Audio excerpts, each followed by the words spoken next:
Jason Box is on the line with us, professional physical climatologist. He's been studying the Arctic since 1994 with the Danish Geological Survey for the last 8 years, supporting numerous climate monitoring activities. His Twitter handle is climate_ice. I've been following him for quite some time. And Dr. Box, it's great to have you back on the program. It's been a while. I'm wondering what your latest research on the Arctic shows tells us about what's going on with climate change around the world and how it's changing the weather patterns of our planet. Yeah, I'm part of the Arctic Monitoring and Assessment Program, AMAP, part of their climate expert group.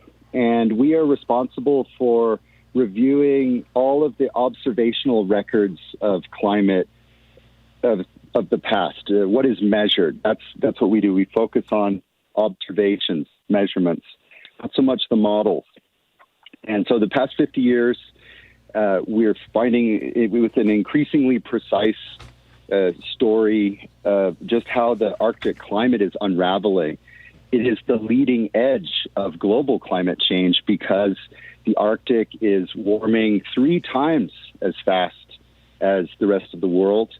And that is directly changing the weather patterns where most people live in the mid-latitudes. These heat domes and what the Pacific Northwest experienced, that omega pattern, that is a super wavy jet stream. The cold wave that hit Texas recently, another example of a jet stream wave or polar vortex, it's the same thing, way out of proportion and persistently stuck in positions that make drought. They can make flooding. They make cold waves. Remember, the eastern U.S. was in cold, and in D.C. they're like, "Where's the global warming?" Whereas at the same time, the west coast of the U.S. was in drought and heat wave. This wave disruption is a signature of Arctic climate change. Now, and so there's lots of details. Yeah. Go ahead. Finish your thought. I'm sorry. I thought you were done. Well, just back to the observational records, we do these 2-year updates. We've, like I said, more precise. What's really standing out is winter warming, and that is activating the permafrost carbon. The Arctic used to be a region of permafrost sink, of carbon sink. For tens of thousands of years, the Arctic soils are accumulating biomass and in a frozen state. And this warming, which is pronounced in winters, is activating microbial activity. It's thawing ground ice. The ice, it takes energy to heat ice, and it does nothing until it reaches 0 Celsius. And then it crosses that threshold, and you get melt, you get water ponding at the surface, which becomes a methane source to the atmosphere. Recent science that we're reviewing, observational studies demonstrate that the Arctic has become a source of carbon to the atmosphere, a warming triggered source of carbon. It used to be a sink. Now, okay, 2 big points here. With regard to the wavy jet stream, my understanding is that when the Arctic was frozen and very, very cold up there, that basically acted like kind of a dam to hold the jet stream as this giant river of air that flows in the upper atmosphere, just circulating around the northern part of North America and the rest of the northern hemisphere in a relatively smooth fashion. And that as the Arctic has warmed up, the jet stream has stopped being this one continuous river and has started just kind of drooling all the way down to Texas and back up again, and in the process trapping heat domes and cold air masses and things like that. And that's why Texas got hit. That's why when I lived in D.C. we got hit. In fact, I think you and I talked about that on the air. And it's why, and I live in Portland now. It was 116 degrees here a couple of weeks ago. It's going to be 100 degrees this weekend. That's because the jet stream is basically falling apart. I realize I'm not using scientific terminology, but do I have all that right? Yeah, you've got that right. You can simply count the number of waves in the polar vortex in the jet stream. And wave number 0 is a perfectly annular river with no waves. Then you get wave numbers that they're in, I think, in odd numbers. They go up. And so high wave number events are attributable directly to the Arctic heating at a faster rate, that's reducing the temperature difference that the strength of the jet stream normally depends on. But because the temperature difference, the Arctic should be colder, but it's warming faster than the rest of the world, which of course is also warming. That temperature differential relaxes. The jet stream gets into a drunken, wavy, stuck pattern, and then it can stick. The Russian heat wave of 2010 that drove global food commodity price spikes, the Pakistani floods of 2010, the August 2003 European heat wave that killed 75,000 people that weren't prepared for suddenly 5 sigma, off the charts warm anomaly. Those, we've gotten these little tastes of it, and it's kind of hard to imagine it getting worse, but it's probably going to get worse. Well, and back when you and I first met, Leo DiCaprio and I were putting together this series of short videos with Lila Connor's Green World Rising. Yeah.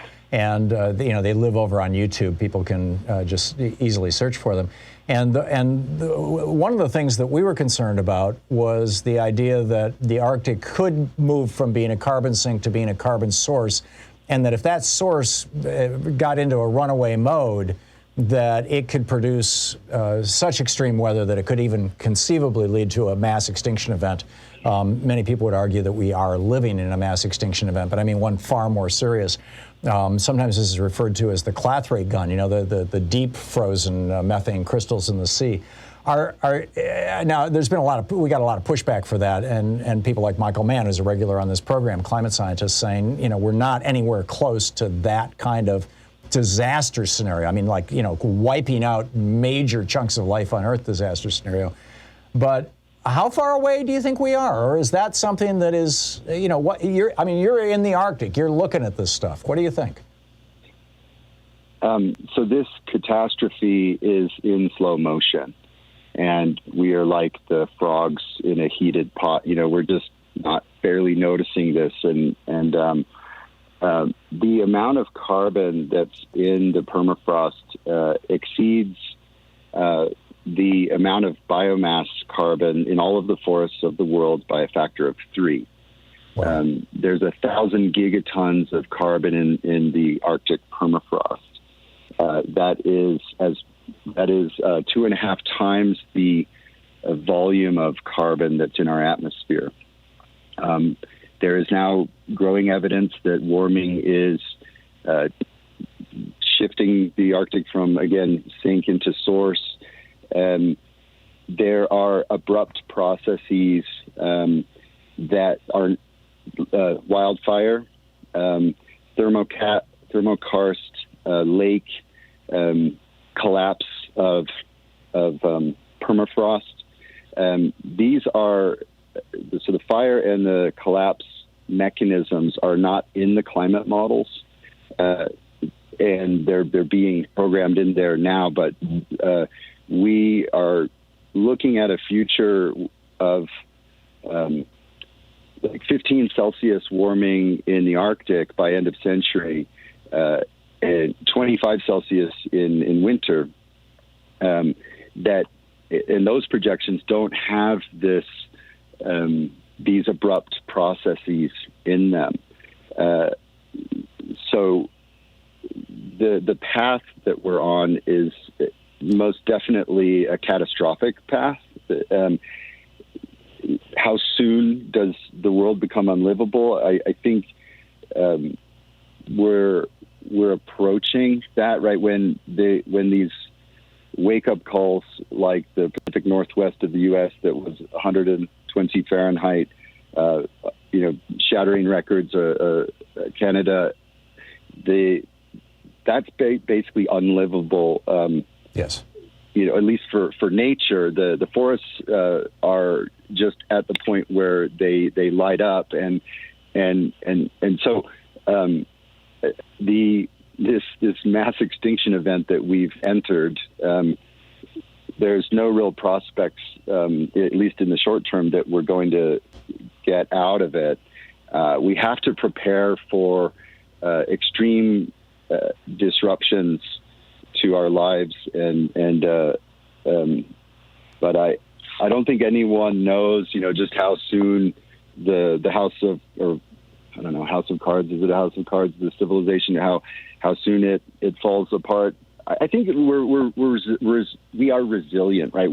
When you put this species under threat, it acts very well to preserve its own future. But that won't come without a tremendous amount of suffering, especially for poor people who lack the resources to mitigate, or they lack that resilience. Yeah.